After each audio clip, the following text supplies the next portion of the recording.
Good morning and welcome to a new week right here on High Impact Television, where we bring you the newspaper review. I am Oyin Priye Krumale. Stories making the headlines of the newspaper.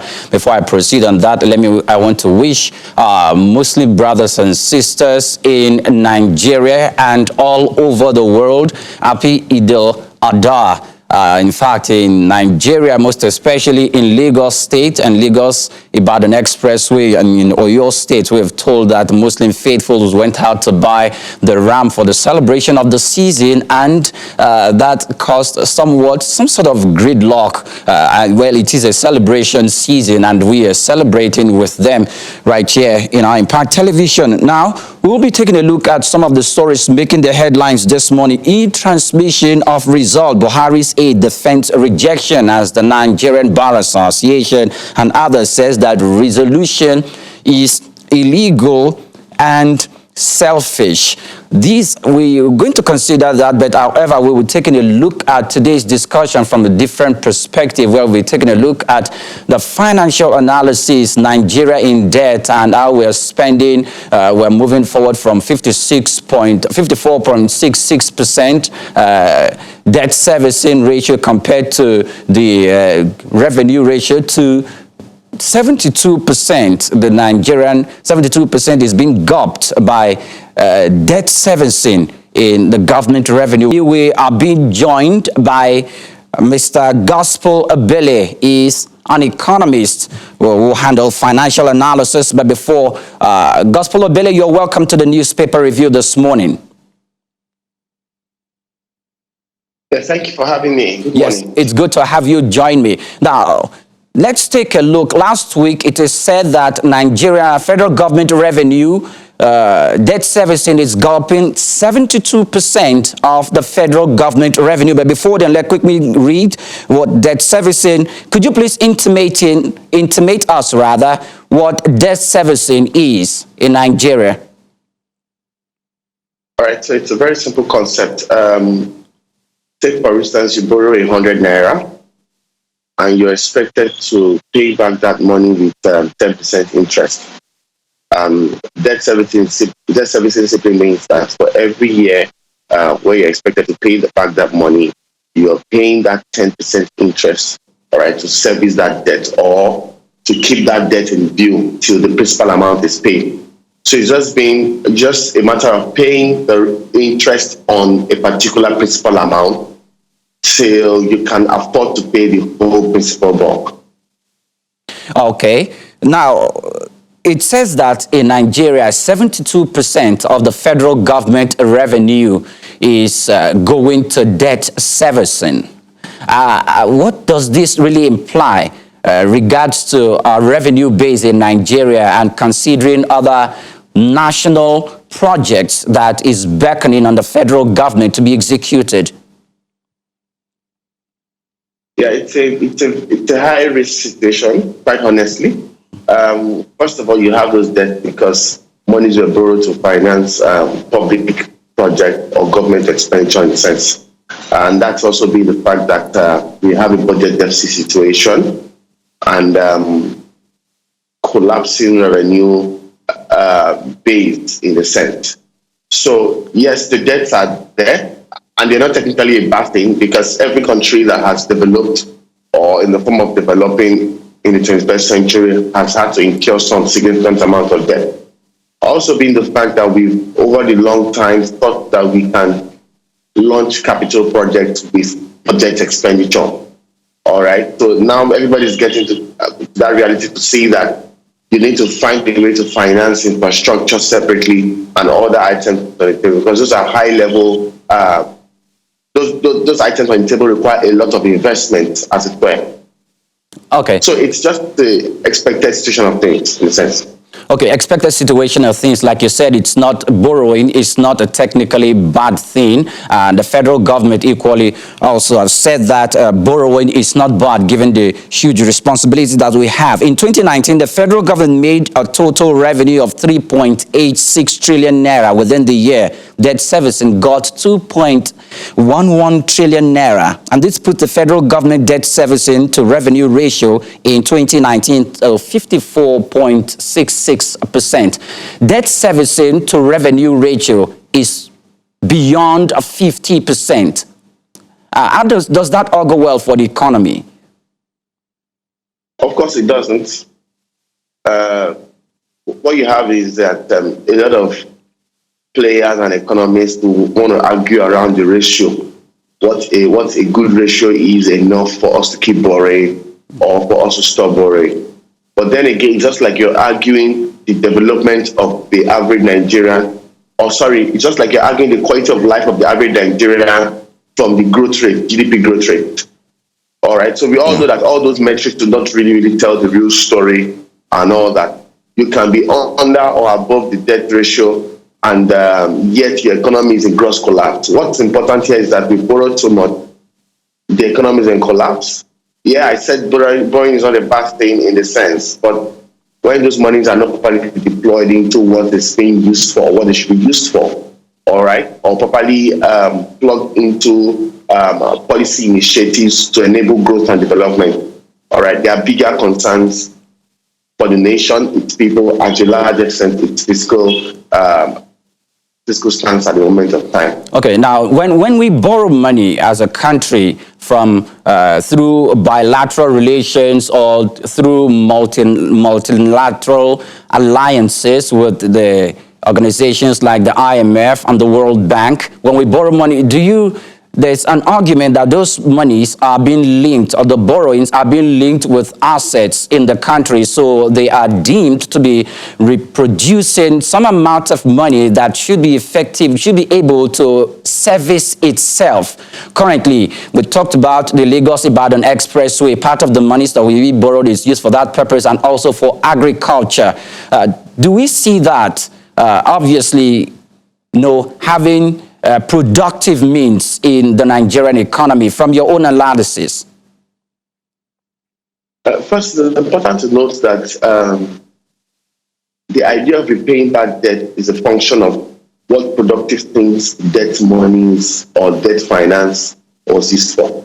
All right? Until debt finance is plugged into a productive pool, all right, we may not be able to position the economy to be productive enough to pay its debt while resolving its homegrown issues.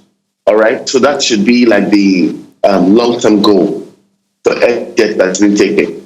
Now, for all of these institutions that have borrowed us money at some time, all right, it also comes with several other conditions that are not on the table or that are not open or made public in the sense, And if you want to tie them to how well some of these assets are functioning and all that, that's another big question in the sense, because you're not asking around the maintenance of this asset, all right, how do we scale the use of these assets for more productive use and all of that. So we different asset questions and within the different conditionalities attached to those offers, they are deeper questions.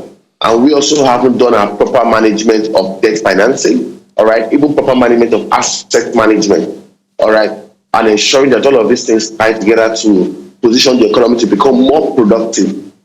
Take for instance, an individual borrows money now, all right, and those monies are tied to a particular asset he or she has. The long-term goal should be that you're being able to pay back that debt, all right, while still keeping or securing your asset, and you're making a lot of money to take good care of yourself such that you don't have to go and borrow again. Okay. All right, that should be the rational understanding around that. But what we see in this case is a bit counter, or to a large extent irrational. So it's not something that will intelligently go down well in the Nigerian history, because in 2004, Okonjo Iweala and a few other delegates had led initiatives with the Paris Club to cut down our debt by 60%. But we are currently in a situation where we are worse off compared to 2003, 2004. So it's pretty bad, and that does speak to poor economic management in the long term. Okay, now we've briefly just talked about what do you think government, what are other loopholes that you think the government should tighten or completely cover up so that we don't keep borrowing to expend the borrowings and the capital that we generate from the country in such loopholes? Some people have talked about an over-bloated government and administration. What other loopholes would you consider? First of all, to speak to that question, in my own honest opinion, I think borrowing will continue. Will continue. And that's because, I think it's continuing because at the bane of borrowing is a cultural problem. All right, not a one size fits all. Stop, do this, stop this, do that. Or in fact, some of the problems that even enable the borrowing process are also cultural. All right, if you think of government waste, if you think of a bloated budget, if you think of every other thing you can think of around why Nigeria is country where it is today when it comes to debt management, are basically cultural. All right, so it's in quote and unquote a behavioral pattern. All right, to want to always borrow and think that you cannot find a way to self-finance some of your initiatives. All right, so until that cultural or behavioral pattern is broken somewhere along the line, we will keep on borrowing. But however, borrowing itself in quotes may not be bad. It now depends on what we use it for, like I mentioned earlier on. So high cost of governance is one major thing that needs to be dealt with. Government needs to block leakages on all sides. You can leverage use of ICT to block leakages and all of that, all right, and ensure that there is an enabling business environment, all right, because until all of these things are improved on over time, all right, we may not be in assessment, may not find ourselves in a position where debts are used more productively, in the sense, and which is a big catch here. Okay, Mr. Obele, there was a report some time ago that China, who seems to be very good in borrowing money to Nigeria and some other African countries, were set to take over some of the assets in Kenya. And if you equally remember too, we equally heard of cases where China was going to take, or that there is a sovereignty clause that would be undermined if China keeps on borrowing, and they will be giving them the consent to come and operate some of this asset in our country, most especially the airport or the seaport, even though the government came out and rebuffed and refuted such claims. Do you think there is any possibility where we have a foreign country coming to control our assets in this country, in Nigeria, because the government is unable to pay the debt or to service the debt as it's required in the law that enabled it to borrow the debt in the first place? Interesting. Honestly speaking, I don't think it's out of place. Excuse me. And I don't think it's impossible. We have a long history of fiscal indiscipline. And part of that, to let you know that there are also cases where the government borrows to also service debt. All right. So it means that as if you're trying to borrow money to pay back your debt. So you're just recycling the debt and all of that and all that. So it's not impossible. It's also not out of place. The changes that we want to see in this space border heavily on. I will not use the word a new generation of disciplined leaders, but leaders who can improve on the cultural / behavioral line, all right, on why they take debt, how these monies are being used, and how can you overturn the economy more productively to give back, all right, to mainstream impact of revenue mobilization and being able to service this debt more at ease, all right. So other than that, the nation stands the risk of such interference. Okay, let's delve away from that a little. Nigeria is said to have recovered from the immediate recession that took place last year in 2020, between 2019 and 2020. In the first quarter of 2021, Nigeria was said to have gotten out of that recession. But when we see that the country has left a recession, there is this vacuum where you compare the buying strength of the average Nigerian when he goes to the market to buy staple food, common staple food, and the buying strength of the Nigerian is waning by the day. What's the comparison that you will make between Nigeria being out of recession and how the average Nigerian is still yet to catch up with the financial strength in taking care of his household? All right. I've always said that for the Nigerian case, the average Nigerian is always in a recession. And like I mentioned earlier on, the average Nigerian is always what? is technically always in a recession. Okay. Yeah, and like I said earlier on, it's just like you're trying to use the GDP growth numbers to say that the quality of life of people has improved. All right, those recession and all of those things, or a decline in GDP, negative growth, 2-quarter negative growth, are just, in my own opinion, technical jargon used to drive argument back and forth. As far as the quality of life does not significantly improve, then we're in a very, very bad state, which can be equal to a recession in the sense. All right. So prior to when the recession happened in 2018, 2019, the currency has started failing. All right. And as we moved into the pandemic and all of that, we realized that other structural issues, all right, were deepening. All right. Imports were more affected, logistics were more affected. And it's important to know that once there is some form of cost push into the economy as a result of structural issues, all right, because the Nigerian economy does not have any form of shock absorbers, rather, right? Because we don't have any form of shock absorbers, we realize that those prices, those shocks do not dissipate easily, all right? So it means that the worsening value of a naira will keep worsening over the years, all right? The naira does not get better because you're out of recession, all right? The naira gets better because structural issues affecting the currency are being dealt with and fixed, all right? So these are just different technologies used to push arguments or to sound intelligent back and forth, or to even compare countries and all of that, which in my own opinion is unfair when it comes to judging the average state of a Nigerian and thinking of creative or urgent solutions to help them come out of this experience. All right. If you look at PMS now, there's a projection that PMS will hit 300 naira soon. There's a projection that tariffs will go high soon. And all of these things are affecting. All of this is happening in the face of a worsening currency. So the average Nigeria is in for an increased month-on-month poverty, as it were. All right, which is what I've termed as we trying to recycle and recreate what we call the poverty trap. All right, so there are newer dynamics to this poverty trap thing. And that's the major thing that is hitting hard on the average Nigerian. So recession or not, it's still as difficult as it has always been, until that difficulty is taken off by creating structural solutions, not just policy solutions. We're heading nowhere. All right. Now, finally, before I let you go, in servicing debt, the government has said it has not borrowed too much because it was making a comparison between how much it had borrowed, that's debt servicing, or the debt compared to the gross domestic product.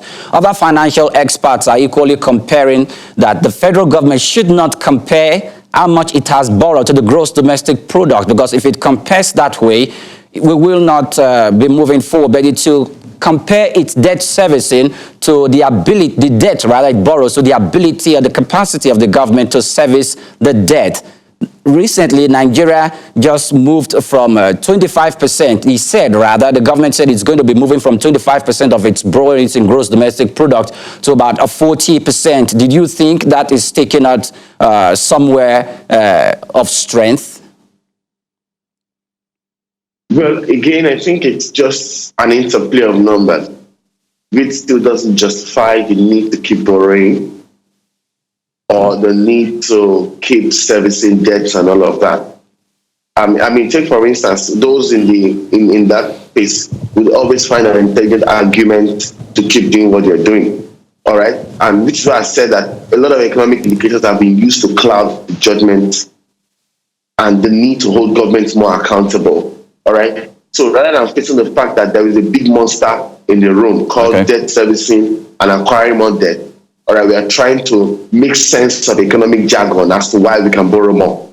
All right. So we need to face the big elephant in the room, which is dealing with accountability, transparency, and what these monies are used for. And if at all we should keep borrowing, all right, than the other way around. And it borders a lot heavily on very much intelligent citizen participation to a large extent. Okay. Gospel Obele, an economist and financial analyst, many thanks for joining us this morning on the Newspaper Review. It's been a pleasure talking with you.